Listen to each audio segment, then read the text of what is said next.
Ang video na inyong mapapanood ay naglalaman ng mga eksenang hindi angkop sa mga sensitibong manonood, kinakailangan ng patnubay at gabay ng magulang. 14 ng Pebrero, taong 2024, alas 7 ng gabi, isang putok ng baril ang gumulat sa Barangay Batya, Bukawi, Bulacan. Isang 1-year-old na musmus na batang babae na walang bantay na magulang ang tinamaan ng bala sa kanyang tagiliran. Ang bala nagmula sa baril ng isang sundalo na paalis na sana ng kanyang bahay para bumalik sa kanyang destino sa Sulu. Nangako ang sundalo na tutulong sa lahat ng gastusing medikal para sa bata. Ngunit, makalipas ang 2 taon, hindi pa rin naooperahan ng musmos. 11 ng Marso, taong kasalukuyan, lumapit na sa bitag ang magulang ng musmos. Ang iyong anak, 1-year-old. Yes. Baby po to, 1-year-old pa lang. Magtuto po siya. Wala ka roon. Nasaan ka? Nasa loob po, sir. Nagluluto po ako ng ulam namin. Sa loob ng bahay. Opo. Sila sa labas. Ano po ang matutulong namin sa inyo? Sir, yung operasyon lang po yung nilalapit So ko, hindi sir. pa nakapa-opera? Hindi pa po. Yung Glock mo, nakaload, pumutok, aksidente. Tama? Yes po. And then tumama doon sa hindi mo inaasahan na nandoon yung mag-ama, bit-bit niyang kanyang anak. Wala po din mag-ama. Bali, verify ko muna. Okay. Nakita ko, isang bata doon sa gilid. Nag-iisang bata lang. Nag-iisang bata lang sa gilid? Ako, Ano naman ang pananagutan mo sa magulang? Anong napag-usapan ninyo? Kasi ang magulang nandito na, naintindihan nila. Sinagot ko yung hospital bill nila. Binayaran ko yung araw na kain ko na silang trabaho. Binayaran ko yun. Nandiyan din siya sa kasulatan. Sir, bilang sundalo, hindi ko afford yung ganung ano. Kaya nga ako nasa public pumitila. Kasi hindi ko kayang gastusin yung private na gusto nila 400,000. Ngayon sir, yung 400,000 na yun sir, sabi ko sa kanila, meron akong ipon, 30,000 lang talaga ang pera ko. Susunod lang din naman maoperahan yung bata, di ba? Kaya nga kung ano sir, hihingi ako ng tulong din sa inyo, maoperahan talaga yung bata na yun. Susubukan naman, manghihimaso kami kung anong maambag namin kabahagi sa solusyon ng problema. Magiging daan lang po kami. Tutulong na po kami. Hindi po nagtatapos dito. Papasok na rin kami para malutas ang problema na to.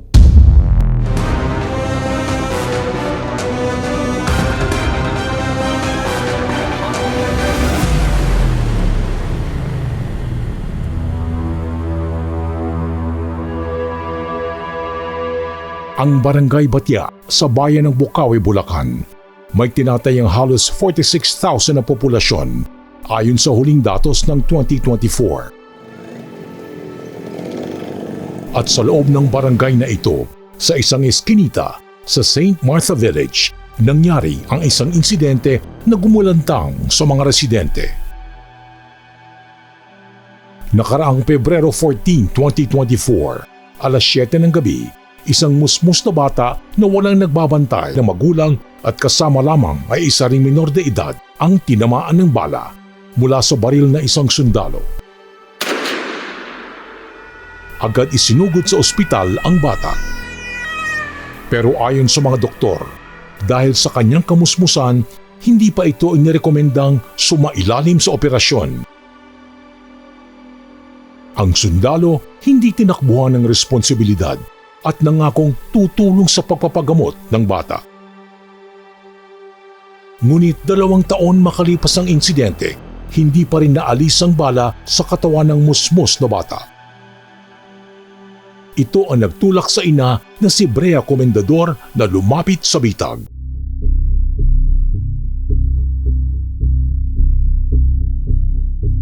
Anong oras nangyari to? Gabi? Umaga? Gabi po, sir. Saan? 6 or 7 po, sir. 7 o'clock ng gabi. Mga 6 po. 6 o'clock. O sige, gawin natin 5 para medyo Sige. tumatawad ka eh. Yung anak nyo may kasama. Yes po, yung papa po niya kasi Papa nilabas niya. po sila. Alright, lumabas sila. Opo. Ang sa akin lang, anong ginagawa ng anak mo nasa labas kasama ang mister mo? Bumibili po, sir.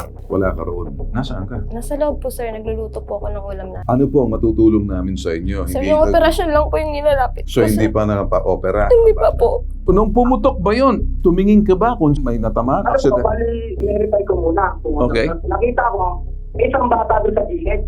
Nag-iisang bata lang. Nag-iisang bata lang sa gilid? Ako, Isang bata yun. Lang, anong napag-usapan ninyo? Kasi magulang nandito na. Sinagot ko yung hospital bill nila, binayaran ko yung araw na kain ko na silang trabaho, binayaran ko yun.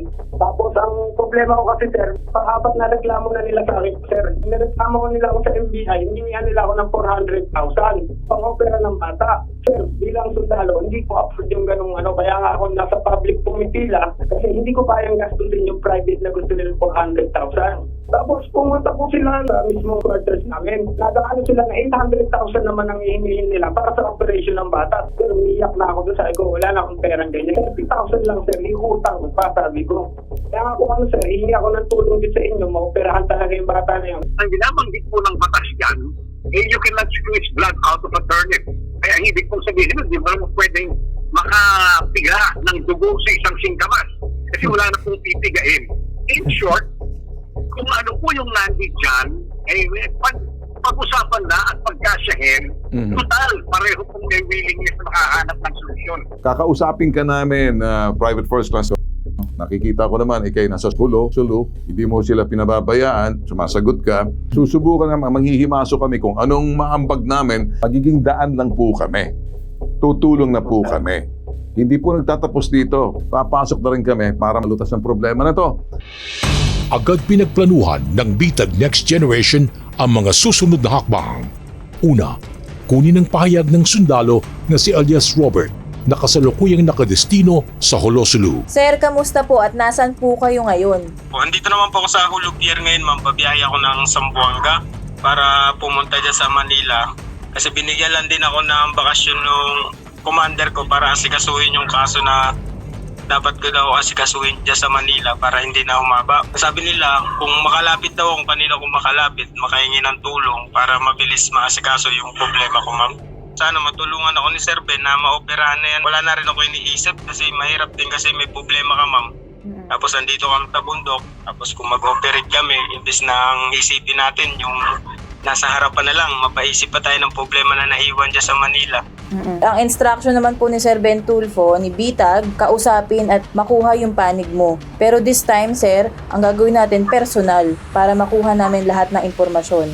Mag-ingat po kayo sa biyahe nyo at i-update nyo po kami kung kailan po kayo lalapag dito sa Maynila para po magkita-kita po tayo. Habang hinihintay ang pagdating ni Robert, nagtungo sa Bukawi, Bulacan si Carl, Bitag Next Generation kasama ang Bitag Investigators upang makausap ang nanay ng biktima na si Brea at balikan ang detalye ng aktual na insidente.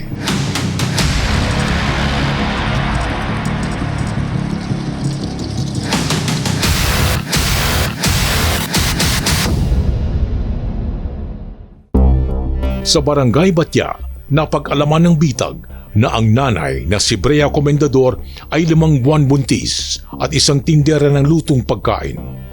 Katuwang niya ang kanyang mister na isang part-time construction worker. Dito nila kinukuha ang araw-araw na panggastos sa kanilang 3 anak. 3 yung mga anak mo, halos magkakasunod ng edad. Tapos si mister, sa may trabaho, tapos ikaw din, ganun. So, paano po yung setup ninyo sa pagbabantay ng mga bata? May kapatid po ako na minsan na nagtitingin po. Minsan po yung ate ko, nakikisuyo ako.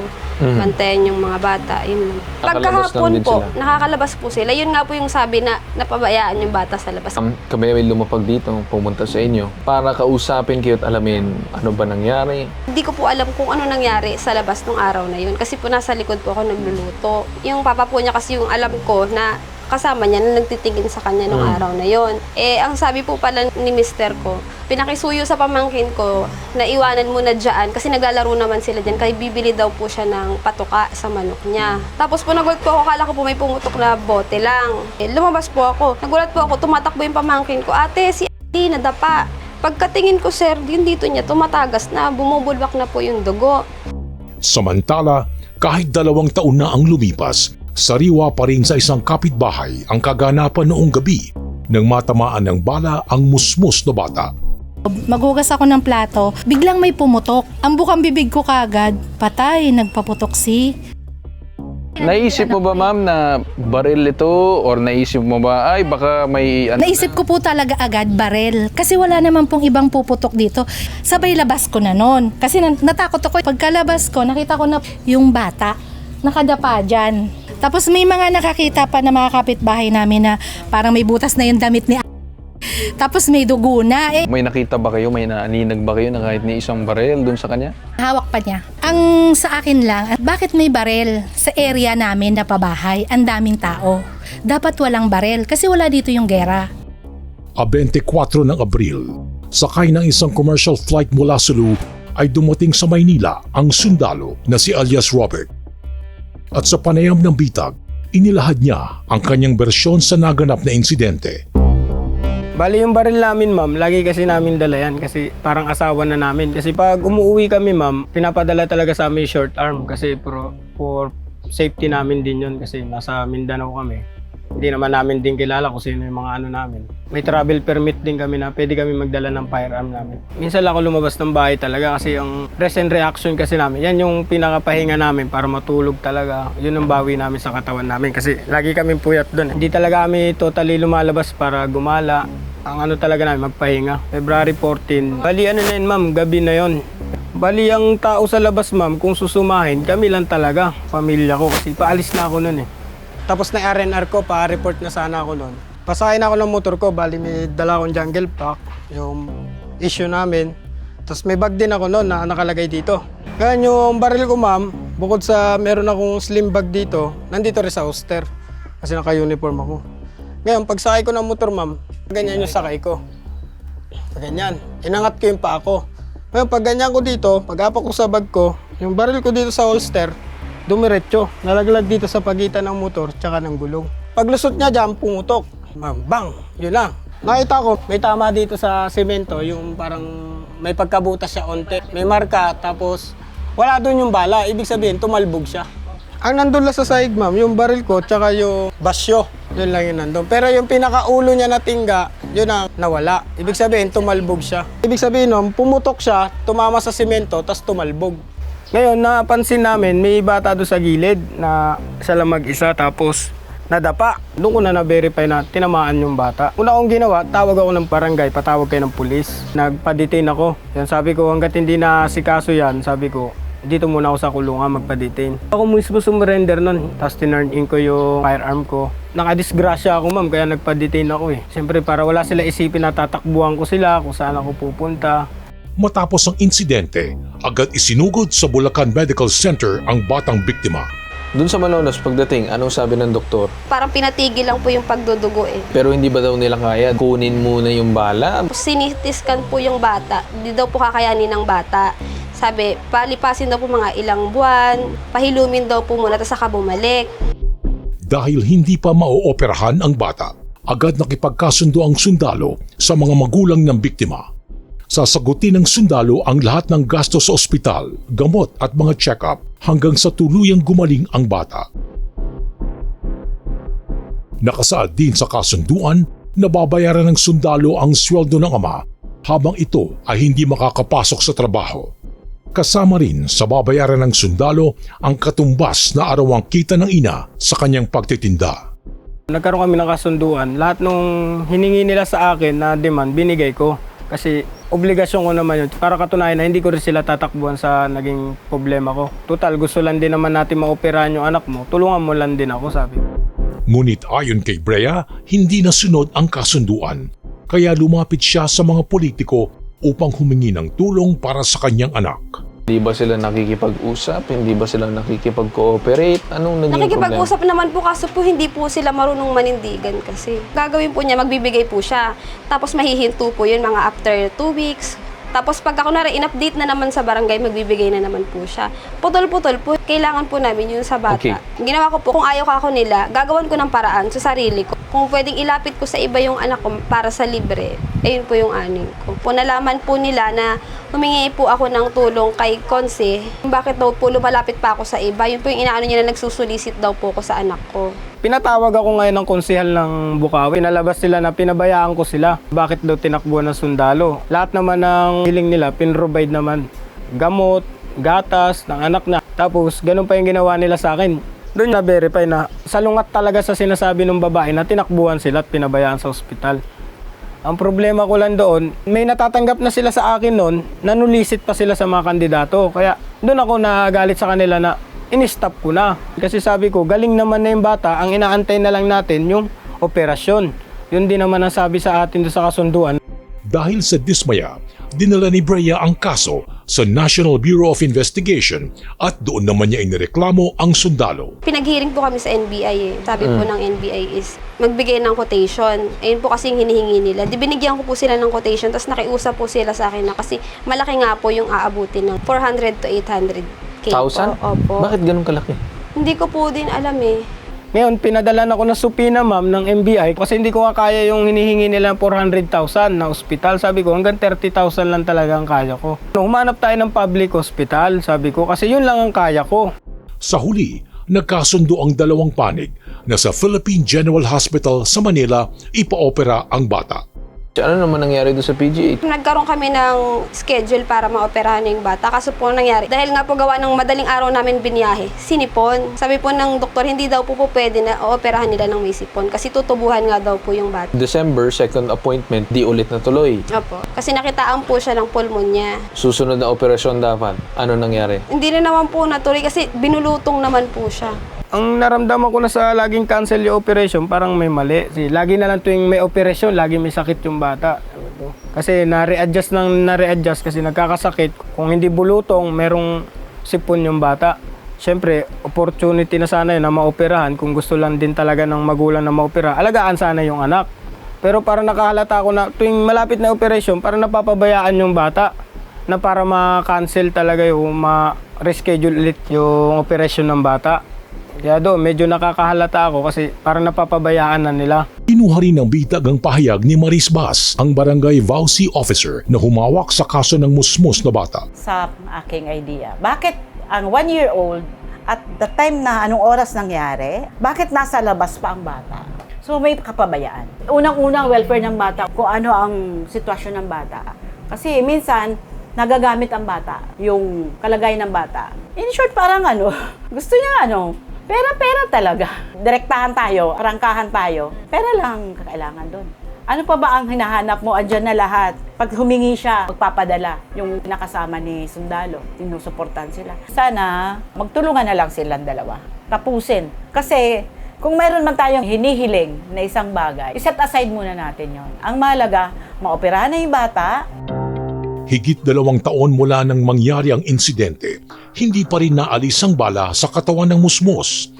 At habang tumatagal, may mga pagbabagong napansin ng ina sa kanyang anak. Kamusta ba yung anak mo? Pansin mo ba? May nagbago ba sa kanya?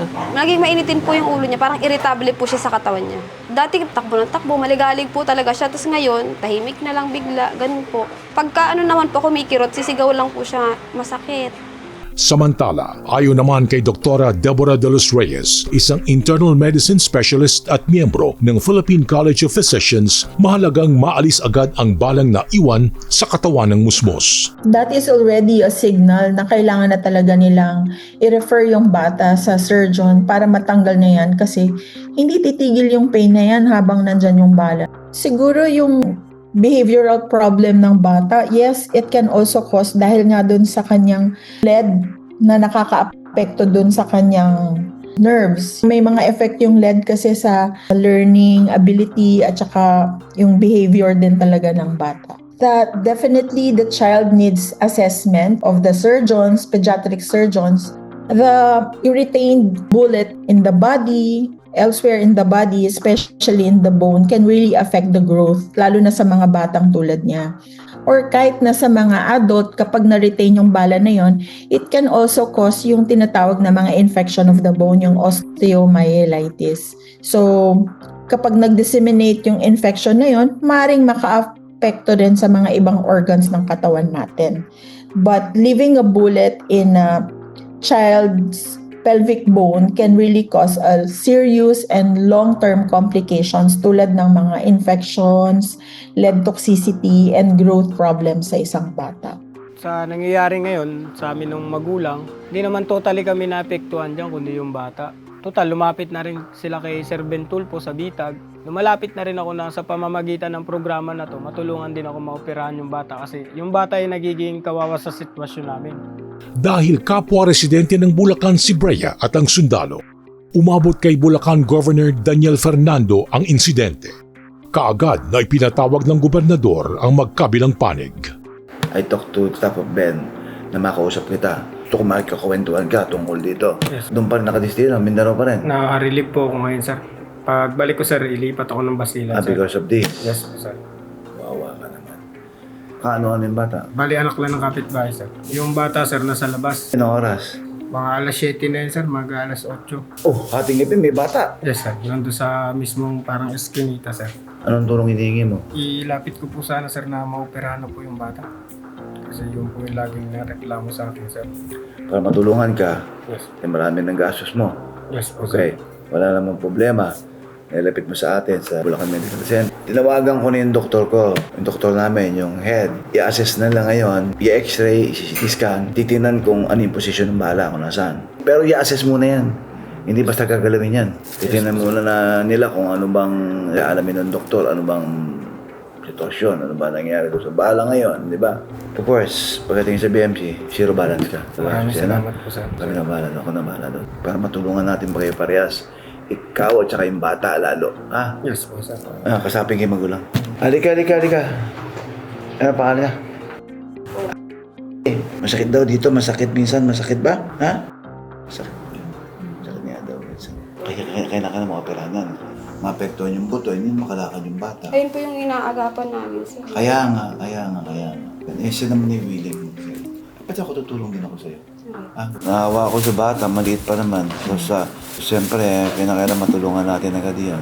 Pero yung sundalo naman, nakita ko naman, mukha rin namang very low profile at talagang handang tumulong at nakapektuhan niya yung trabaho niya. Siyempre, at bilang sundalo, siyempre, hindi siya makapag-concentrate. Isa yun sa mga nagbibigay ng tulong natin sa pagbibigay ng kapayapaan. So, siyempre, maapektuhan sa kanya, pati yung pamilya niya. Sa mga responsible owners of gun, ingatan po natin na magkaroon ng aksidente at makapanakit tayo ng tao para maiwasan po natin yung aksidente. Kasi kamukha nito, kawawa naman po yung bata. Kakaawa. Babae pa naman. Sa mga magulang din, paghating gabi na at saka ganong edad, huwag niyo po kayo mag-iiwan ng mga bata sa kalit. Sawayin po natin ang bata naglalaro sa kalye. Always sa loob lang ng tahanan sa bakuran natin na safe. Ingatan po natin mabuti. Sa tulong ng tanggapan ni Governor Daniel Fernando, agad sumailalim sa mga kinakailangang check-up ang musmus na bata.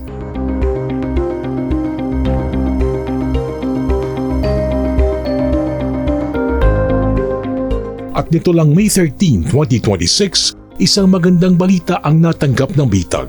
Matagumpay na naisagawa ang operasyon at tuluyan ng naalis ang bala sa katawan ng musmus na bata. Sa kasalukuyan ay nagpapagaling at nagpapalakas ito. If you like this video, give us a thumbs up, click like, and subscribe to be notified.